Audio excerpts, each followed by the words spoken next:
ہمارا ملک اور پوری دنیا ایک ایسے ٹرننگ پوائنٹ پہ پہنچ چکی ہے کہ جس کو ایک آلٹرنیٹ سسٹم کی تلاش ہے. پلیز اس بات کو غور سے سنیے گا. ایک دوسرا نیا متبادل پولیٹیکل سسٹم، ایک آلٹرنیٹ اکنامک سسٹم، ایک آلٹرنیٹ ایجوکیشنل سسٹم، سب کچھ فیل ہو چکا ہے. پوری دنیا اس وقت پریشان ہے، حیران ہے، کرائمز کنٹرول نہیں ہو پا رہے ہیں، عجیب و غریب قسم کی بیماریاں ڈیولپ ہو رہی ہیں.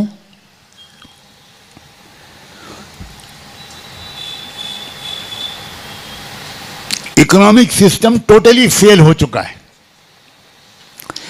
اتنا قرضہ ہے امیر ملکوں پر کہ ورلڈ بینک بھی اب ہاتھ جوڑ کے کہہ رہا ہے کہ نو مور لون، اب ہم مزید قرضہ نہیں دے پائیں گے. اتنا قرضہ ہے. یہ اکنامک سسٹم چونکہ انٹرسٹ بیسڈ ہے، یہ کبھی خوشحالی نہیں لا سکتا. میں کسی بھی ماہر اقتصادیات سے ڈیبیٹ کرنے کو تیار ہوں. اللہ کا شکر ہے کہ پچھلے ملینیم کا آخری سال تھا، 1999 اور 2000 کے بیچ میں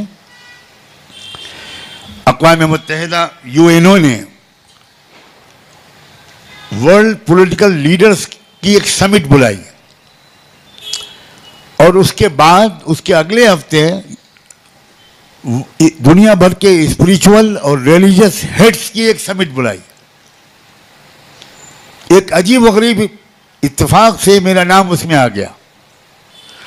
وہ بھی میں بتا دوں کس طرح آ گیا، ورنہ آپ ماشاءاللہ بدگمانی میں بہت آگے ہیں. ایک تنظیم ہے ورلڈ پارلیمنٹ آف ریلیجنز، اس کی کانفرنس ہونے والی تھی ساؤتھ افریقہ میں، ڈربن میں. اس کے لیے مجھے انویٹیشن آیا، میں نے قبول کر لیا. میں نے ایک پیپر لکھا اس میں پیش کرنے کے لیے، اور میں دلی پہنچ گیا. اگلے دن میری فلائٹ تھی. رات میں مجھے چیسٹ پین ہوا، مجھے اسکرٹس ہاسپٹل لے جایا گیا، اور ڈاکٹروں نے تھوڑا مجھے انڈر آبزرویشن رہنے کو کہا. انہیں ڈاؤٹ تھا کہ معاملہ کچھ ہارٹ کا ہے. انہوں نے کہا آپ اگلے ہفتے تک کوئی ہوائی سفر نہیں کر سکتے. اسپتال میں تو میں 24 گھنٹے رہا، پھر انہوں نے مجھے ڈسچارج کر دیا، لیکن سفر میں نہیں کر سکا ساؤتھ افریقہ کا. جب میں سفر نہیں کر سکا تو میں نے اپنا پیپر بھیج دیا اور ایک معذرت نامہ بھیج دیا. UNO میں جب سمٹ بلائی گئی تو انہوں نے ورلڈ پارلیمنٹ آف ریلیجن سے نام مانگے، تو اسلام کے نمائندے کی حیثیت سے 2-4 اور بڑے ناموں کے ساتھ مجھ چھوٹے کا بھی نام انہوں نے بھیج دیا. میں نے ان کو جواب دیا کہ اتفاق سے جن دنوں میں اقوام متحدہ کی وہ کانفرنس ہونے والی ہے، ان دنوں میں اپنے نجی سفر پر امریکہ ہی میں ہوں گا، اور انشاءاللہ کوشش کروں گا کہ میں اس سمٹ میں آ جاؤں.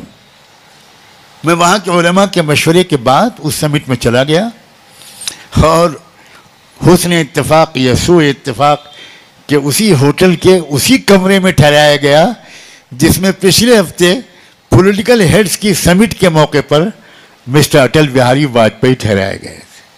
مجھے نہیں معلوم یہ میری خوش قسمتی تھی یا بد قسمتی تھی، اس کا فیصلہ آپ پر چھوڑتا ہوں. اب وہاں جو پہلا سیشن تھا اس کا عنوان تھا کہ دنیا سے غربت اور غریبی کو کیسے مٹایا جائے. میں نے مناسب سمجھا کہ اس سمٹ میں جتنے مسلم ریپریزنٹیٹیوز اور اسکالرس آئے ہیں ان سب کا ہمارے درمیان ایک میٹنگ ہو جائے.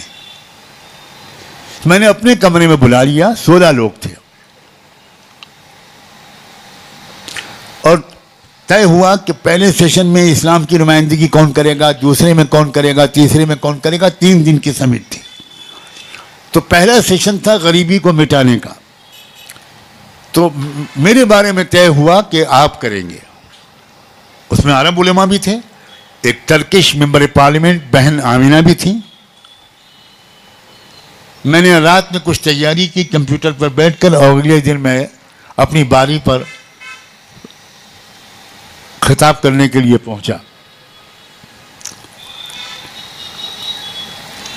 اور میں نے 11 منٹ، ہر مقرر کو 11 منٹ دیے گئے تھے. غور کیجئے گا کہ 11 منٹ میں ہم سب کو دنیا سے غریبی کو مٹانا تھا.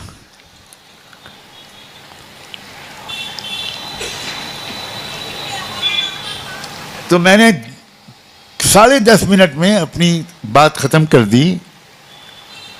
اس 10.5 منٹ میں نے کوئی نام نہیں لیا، نہ قرآن کا، نہ حدیث کا، نہ رسول اللہ کا، نہ اللہ کا، نہ اسلام کا، بلکہ صرف یہ کہا کہ نئے فارمولے پر غور کرنے کے بجائے ایک کامیاب ترین تجربہ انٹائر ہیومن ہسٹری میں جو ہو چکا ہے، میں سجیسٹ کرتا ہوں کہ اس تجربے پر غور کرنے کے لیے کمیٹی بنائی جائے.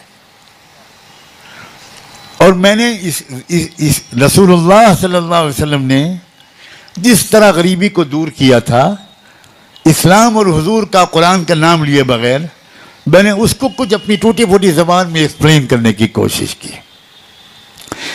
آپ یقین مانیے، یہ ہے اسلام کا کمال.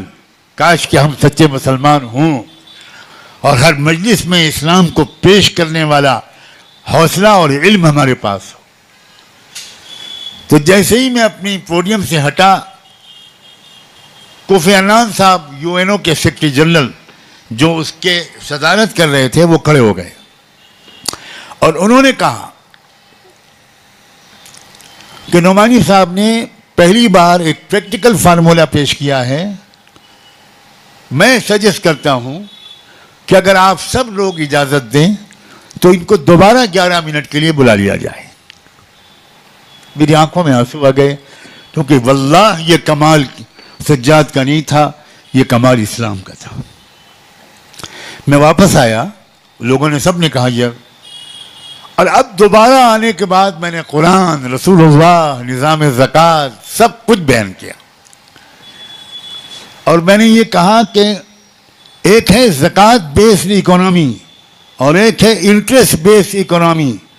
انٹرسٹ کا مطلب ہوتا ہے غریبوں کا پیسہ امیروں کے پاس کیسے جائے، یہ ہے انٹرسٹ کا مطلب. اور زکوٰۃ کا مطلب ہوتا ہے کہ امیروں کا پیسہ غریبوں کے پاس کیسے جائے. جب تک انٹرسٹ بیسڈ اکانومی ڈیمولش نہیں ہوگی اور جب تک زکوٰۃ بیسڈ اکانومی اسٹیبلش نہیں ہوگی، you can never eliminate the poverty from the world. آپ کبھی بھی غریبی کو نہیں مٹا سکتے. اب آگے آخری بات کیا کہ میں بات ختم کرتا ہوں. مجھے کیا معلوم تھا کہ آڈینس میں کون کون لوگ موجود ہیں. اس کے بعد ڈنر کا وقت آ گیا اور لوگ کھانے کی میز پہ بیٹھ گئے، لنچ کا وقت آ گیا. میں انڈیا سے جو گئے تھے لوگ، وشو ہندو پریشد کے نمائندے، ہندو دھرم کی نمائندگی کے لیے اشوک سنگل صاحب تھے، گری راج کشور تھے، اما بھارتی تھیں اور اس طرح کے 2-3 لوگ اور تھے. ان لوگوں نے بڑا زبردست سواگت کیا اور انہوں نے کہا کہ نعمانی صاحب آج آپ نے بھارت کی شان بڑھا دی. اسلام کی شان بڑھائی یہ تو بیچارے کہہ نہیں پائے، لیکن اب بھارت کا نام روشن کر دیا. آئیے ہمارے ساتھ بیٹھیے. میں انہی کے ساتھ بیٹھا کھانے کے لیے. ابھی اسٹارٹر آنا شروع ہوا تھا کہ ایک ورکر آئے سینئر، انہوں نے کہا کہ مسٹر سیکرٹری جنرل اپنی ٹیبل پر آپ کو بلا رہے ہیں. تو میں ان سب سے اجازت لے کر وہاں چلا گیا. کوفی عنان صاحب نے یہ کہا کہ یہ جو میری وائف بیٹھی ہیں، شی از مسمرائزڈ بائی یور اسپیچ. اور اتفاق سے میں نے غانا کی مثال دی تھی اور مجھے نہیں معلوم تھا کہ کوفی عنان ان کے وائف دونوں غانا کے رہنے والے ہیں، افریقہ کا پورسٹ کنٹری.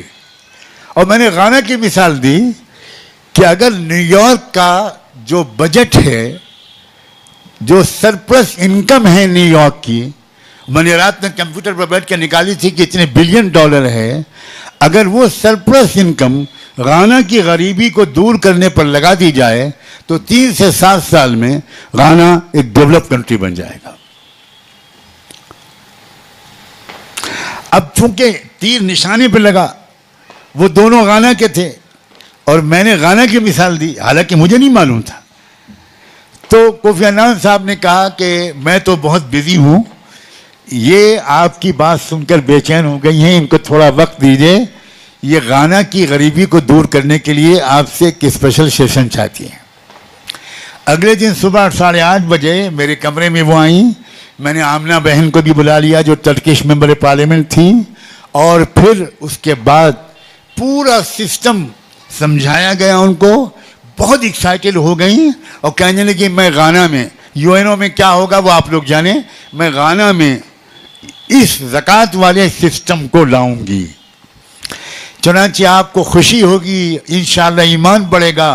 1 سال کے بعد رمضان کی 27ویں شب تھی غالباً، ساؤتھ افریقہ. ہاں میں نے ان سے کہا دیکھیے میرے لیے تو آنا جانا ممکن نہیں ہے، ساؤتھ افریقہ کے 2-3 علماء ہیں، میں آپ کو ان سے کنیکٹ کرتا ہوں، وہ آپ کے ہاں آتے رہیں گے، آپ ان کے ہاں وزٹ کرتی رہیے، اور ایک امپلیمنٹیشن ایگزیکیوشن اس کا کیسے ہوگا، آپ کا ٹیکسیشن لا زکوٰۃ کے نظام کے مطابق کیسے بنے گا، اس کو آپ ان سے ڈسکس کیجیے گا. وہ لوگ برابر رابطے میں رہے، آتے جاتے رہے، اور 1 سال کے بعد غانا کی پارلیمنٹ نے ٹیکسیشن لا کو بدل کر 100% تقریباً ٹیکسیشن لا کو زکوٰۃ کے قانون کے ماتحت کر دیا. یہ ہے اس یونیورسٹی سے امید. ایسے اسکالرز پیدا کیجیے، فالوورز نہیں، لیڈرز تیار کیجیے. لیڈرز، قوم کو لیڈرز کی ضرورت ہے، اور ہمارے نوجوانوں، بچوں اور بچیوں میں صلاحیت کی بھی کوئی کمی نہیں ہے. اب سارے ازم فیل ہو گئے، سوشلزم فیل ہو گیا، کمیونزم فیل ہو گیا، کیپٹلزم فیل ہو چکا، خودکشیاں ہو رہی ہے، مینٹل النس بڑھ رہی ہے، پتہ نہیں کیا کیا ہو رہا ہے. اب وقت آیا ہے کہ ہم دنیا کو اس دنیا کے سامنے اسلام کو صحیح طریقے سے پریزنٹ کر سکیں. اسلام کی خوبصورتی میں کوئی کمی نہیں ہے، لیکن ہمارے پریزنٹیشن میں بہت خرابی ہے. ہم صحیح طریقے پر اسلام کو پریزنٹ نہیں کر پا رہے ہیں. جو لوگ ماڈرن بننا چاہتے ہیں وہ اسلام کو چھوڑ کر ماڈرن ہی بن جاتے ہیں، اور جو بہت آرتھوڈاکس پکے مسلمان بنے رہنا چاہتے ہیں وہ زمانے کے چیلنجز کو نظر انداز کر دیتے ہیں. اسی چیلنج کو فیس کرنے والی ایک ینگ جنریشن تیار ہو اس یونیورسٹی سے اور اس طرح کی اور یونیورسٹیوں سے. انہی دعاؤں پر اور آپ کے شکریہ پر میں اپنی بات کو ختم کرتا ہوں. جزاکم اللہ، بہت بہت شکریہ.